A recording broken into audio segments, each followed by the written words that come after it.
Sprouting sprouts. They are crunchy and very nutritious. Do you eat sprouts?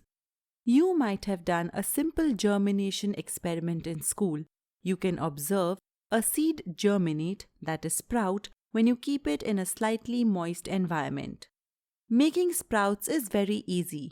Take half a cup of the pulse of your choice, mung beans, kidney beans or black chickpeas.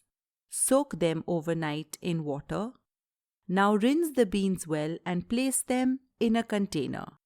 You can cover this with a cloth soaked in water and then place a plate on top. Mix up the beans a couple of times during the day. You can rinse the beans out once a day as well and put them back in the container and cover them. It can take 2 to 3 days for the beans to sprout.